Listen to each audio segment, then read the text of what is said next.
नमस्कार। एनसीईआरटी गणित कक्षा 11वीं में आपका स्वागत है। इसी क्रम में आज हम प्रश्नावली 5B का प्रश्न क्रमांक 9 का पार्ट दूसरा देखेंगे। पार्ट पहला मैंने पहले वीडियो में ही बना दिया है। वीडियो कहीं बड़ा ना हो जाए इसलिए मैंने इसे अलग लिया है। तो चलिए इसे सॉल्व करते हैं। इसे बिल्कुल पार्ट 1 की तरह सॉल्व करना है। तो निम्नलिखित का गुणात्मक प्रतिलोम ज्ञात कीजिए।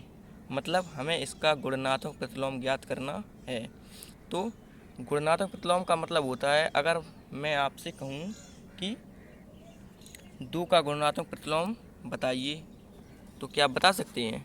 गुणात्मक प्रतिलोम का मतलब ये होता है कि हम ऐसी संख्या 2 की बनाएं कि अगर 2 और हम जो गुणात्मक प्रतिलोम प्राप्त होगा उसका अगर गुणा करें तो आंसर 1 आना चाहिए।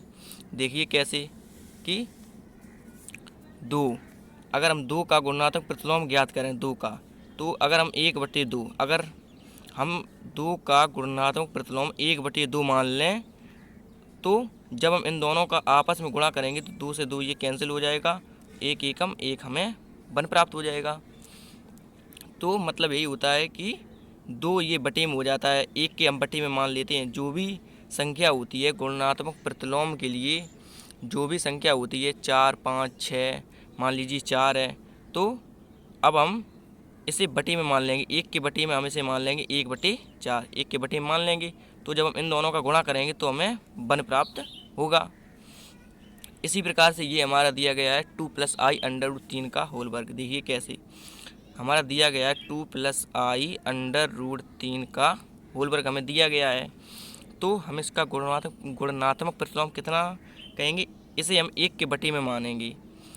1 के बटे में आपको यही संख्या लिख देनी है, 2 + i√3 का होल वर्ग।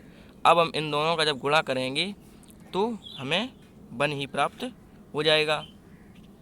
तो गुणात्मक प्रतिलोम का यही मतलब होता है कि अगर हम उसे 1 के बटे में मानेंगे तो उन दोनों का जो गुणनफल होगा वो हमारा 1 प्राप्त होगा। और योगात्मक प्रतिलोम में क्या होता था, तो आइए योगात्मक प्रतिलोम के बारे में भी समझ लेते हैं। तो योगात्मक प्रतिलोम हमारा मान लीजिए 5 - 2i। तो योगात्मक प्रतिलोम में हमारे साइन चेंज हो जाते थे, यानी कि अगर माइनस है तो प्लस हो जाएगा और प्लस है तो माइनस हो जाएगा। अब हम आपसे अगर कहें कि 5 - 2i का योगात्मक प्रतिलोम बताइए, तो आप कहेंगे कि 5 - 2i का हो जाएगा 5 + 2i, क्योंकि योगात्मक प्रतिलोम मतलब अगर माइनस है तो प्लस हो जाएगा। बिल्कुल जस्ट उल्टा होता है कि अगर माइनस है तो प्लस हो जाएगा और प्लस है तो माइनस हो जाएगा।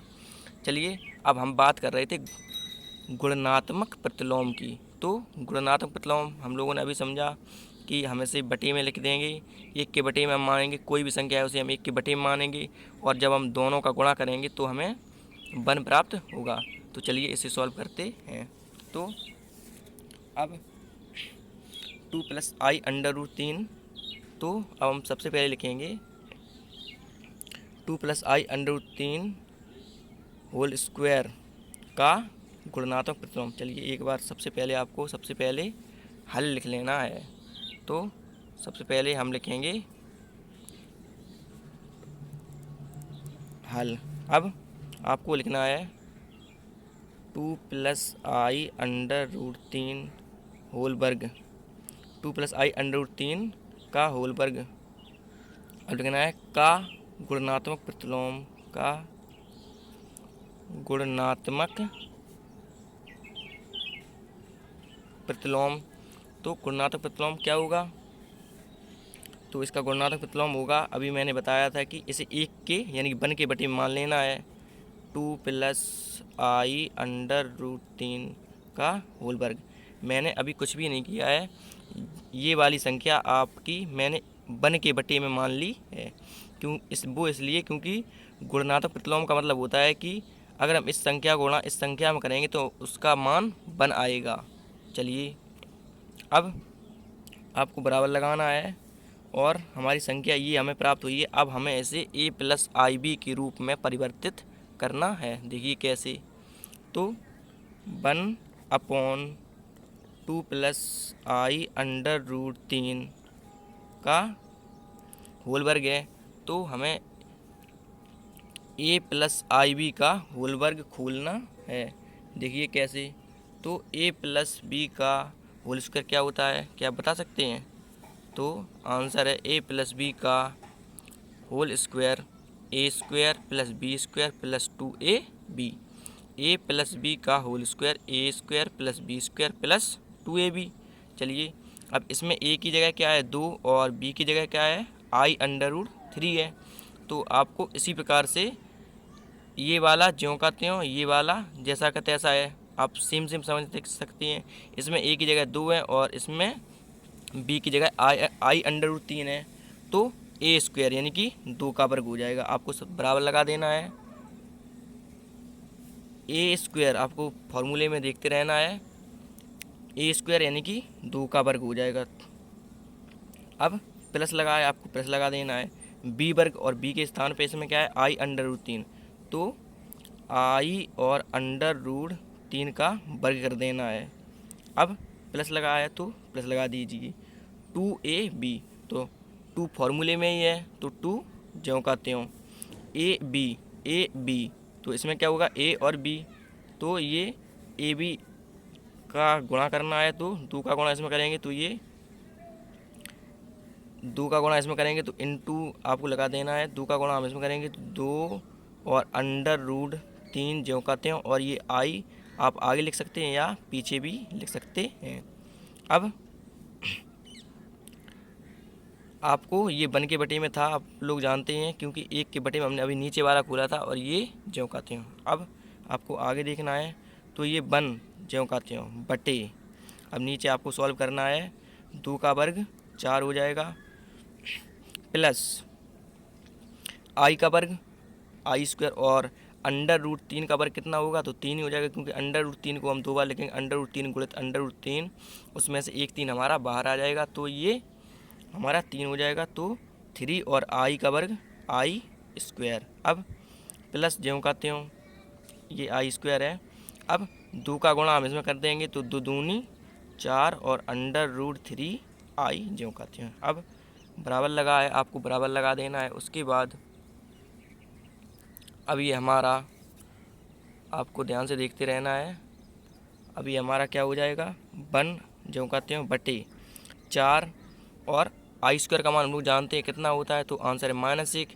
अब -1 का गुणा 3 में करेंगे तो ये प्लस का 3 कितना काय का हो जाएगा, तो आंसर है -3 हो जाएगा। तो 4 और -3 प्लस ये वाला प्लस ज्यों का त्यों 4 अंडर रूट 3 आई ज्यों का त्यों। अब बराबर लगाए, बराबर लगा दीजिए। 1 अपॉन 4 में से 3 गई तो ये 1 बचेगा, और ये वाला प्लस ज्यों का त्यों 4 अंडर रूट 3 ज्यों का त्यों। अब हमें इसका हर परमीकरण कर देना है, क्योंकि हमें ए प्लस आई बी के रूप में बनाना है। तो देखिए सबसे पहले हर परमीकरण, तो हर परमीकरण हमारा क्या होता है, तो हर परमीकरण का मतलब होता है ये प्लस है, तो हमें से 1 - 4 अंडर रूट 3 आई का ऊपर नीचे गुणा कर देंगे। देखिए कैसे, तो हम लिखेंगे हर परमीकरण करने पर, तो हमने ये लिखा हर परमीकरण करने पर। देखिए तो 1/1 + 4 अंडर रूट 3 आई, तो अब हमको गुणा लगाना है, और ये प्लस है तो माइनस लगा देना है, साइन चेंज हो जाता है। 1 - 4 अंडर रूट 3 आई। अब जितने का ऊपर गुणा होगा उतने का ही हम नीचे 1 - 4 अंडर रूट 3 आई जो कहते हो। अब आपको आगे देखना है, तो अब ये हमारा अब ऊपर का गुणा है, तो ऊपर का ऊपर और नीचे का नीचे, तो ऊपर 1 - 4 अंडर रूट 3 आई, क्योंकि इस वाली संख्या गुणा जब हम 1 में करेंगे तो हमें यही प्राप्त हो जाएगा। अब आपको बटे खींच देना है। उसके बाद अब आप देख सकते हैं, अब ये हमारा वर्गांतर हमारा दिखाई दे रहा है कि पहले कोष्टक में, एक कोष्टक में a + b और दूसरे कोष्टक में a - b।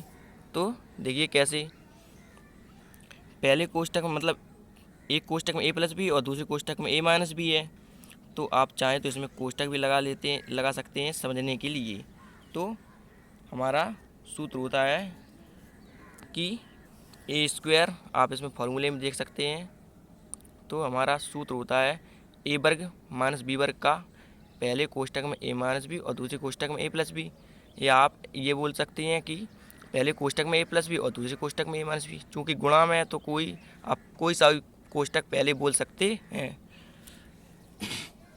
तो देखिए कैसे, तो अब आपको वर्गांतर लगा देना है। इसमें ए की जगह क्या है, इसमें ये ए, तो इसमें मतलब आप इससे देख लीजिए कि ये ए माइनस बी, तो इसमें ए माइनस बी यानी कि ए की जगह 1 है और बी की जगह 4√3 है, और इसमें ए प्लस बी तो ये हो जाएगा ए और 4√3 आई, ए की जगह ये हो जाएगा और बी की जगह 4√3 आई। तो देखिए कैसे, तो ए वर्ग यानी कि 1 का हमको वर्ग कर देना है और माइनस फार्मूले में ही आप देख सकते हैं, और बी वर्ग यानी कि 4√3 आई का वर्ग कर देंगे, 4√3 आई का वर्ग कर देंगे।